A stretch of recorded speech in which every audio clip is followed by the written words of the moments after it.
Hey there, amazing educators. Welcome back to Real Talk, Real Life with Mina, where we dig into the heart of education and bring clarity to the processes that impact our students every day. So, today we're going to dive into something near and dear to me, and hopefully by the end of this, it'll be near and dear to you as well. I'm talking about Plan B for gifted students. And no, I don't mean a backup plan. Plan B is all about increasing the participation of underrepresented students in gifted programs. It's a program with a purpose, and we're here. We're going to break it down. Okay. So grab your coffee or tea and let's get started. So, first things first, what exactly is Plan B? Well, I'm glad you asked. Plan B is a district plan created to help increase the participation of underrepresented students in gifted programs. So, when we say underrepresented, we're talking specifically about students from low socioeconomic backgrounds and students with limited English proficiency.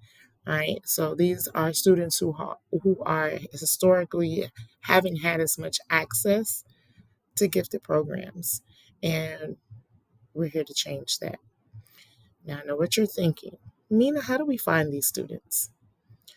How do we know who's eligible? Well, hold on tight because here comes the answer. So there's a process and it's called screening and referral. Okay. This is where the teachers, that's you and me, um, play a key role. You'll look for students who are excelling in certain areas that might be scoring in the top 10% on benchmarks or achieving high levels on standardized tests like the FAIR or even KBIT, which measures intelligence. So we're not just looking for high test scores, though. Okay, we're looking for creativity, leadership, motivation, and adaptability. Those count too. All right, teachers, you know your students best, and that's why your input is invaluable in identifying students who may not be showing their full potential on paper, but have gifts that are ready to be nurtured.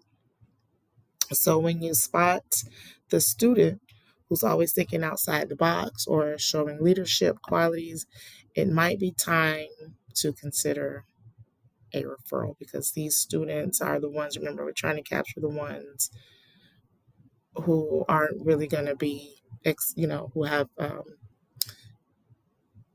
they won't be they won't be able to be noticed right away. I couldn't get the words out. I'm sorry. So we want to make sure we catch these students. Okay, so what happens next after you identify a student? This is where it gets really collaborative and kind of exciting. So you'll meet with other school personnel like a school counselor or ESC contact person to discuss the student's needs and potential. All right, we're all on the same team here, all on the same team. So you don't have to do this alone. You get with somebody that's a ESE or somebody who is some type of school personnel. All right. So at this point, a checklist of gifted indicators will be reviewed. Parents are informed, but here's the cool part. They don't have to be at every meeting. So if they can't make it, it doesn't stall the process, which makes it quicker, right? So once the student meets the criteria and we get parental consent, then we move on to formal evaluation. And if everything checks out, boom, we've got another gifted student added to the program. One who might not have been, or one who might not have had that opportunity otherwise. All right, so that's the whole point of this. Now, but let's talk about why this matters, shall we? Why was Plan B created? It's simple. equity. We want to ensure that every student, no matter their background, has access to the kind of enrichment that can make a huge difference, all right, in their education. So Plan B isn't lowering the bar, it's about opening the doors wider for students who might not have a chance to even see the door, let alone knock on it, all right? These students deserve the same opportunities to be challenged and to shine, okay? And here's the kicker. Our goal is to increase participation of these underrepresented students by just a fifth of a percent. Okay, a half a percent. Sorry, a half a percent.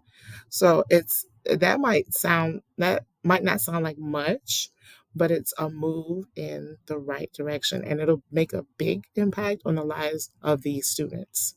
Yes! So, what can you do as a teacher? Here's the action plan. One, be on the lookout for those students in your classroom who might not fit the traditional mold, but have gifts to offer. Think creativity, leadership, adaptability. All right. Talk to your colleagues. Number two, talk to your colleagues. It's not a solo effort. Loop in the school counselor, ESE team member, or other teachers in your cohort or in your school to see um, who has potential. And number three, refer, refer, refer. The referral process is key to getting those students the recognition they deserve. At the end of the day, Plan B is here to support the students um, who have been overlooked. And as educators, we have the power to be their the advocates. So let's get out there and make sure no gifted student is left behind. All right, folks. That's all the time we've got today. Thanks for tuning in to Real Talk, Real Life with Mina. Remember, every student has potential, and it's our job to unlock it. All right, until next time, stay inspired and keep changing lives. All right, ABC your way up out of here. And that's your podcast for today.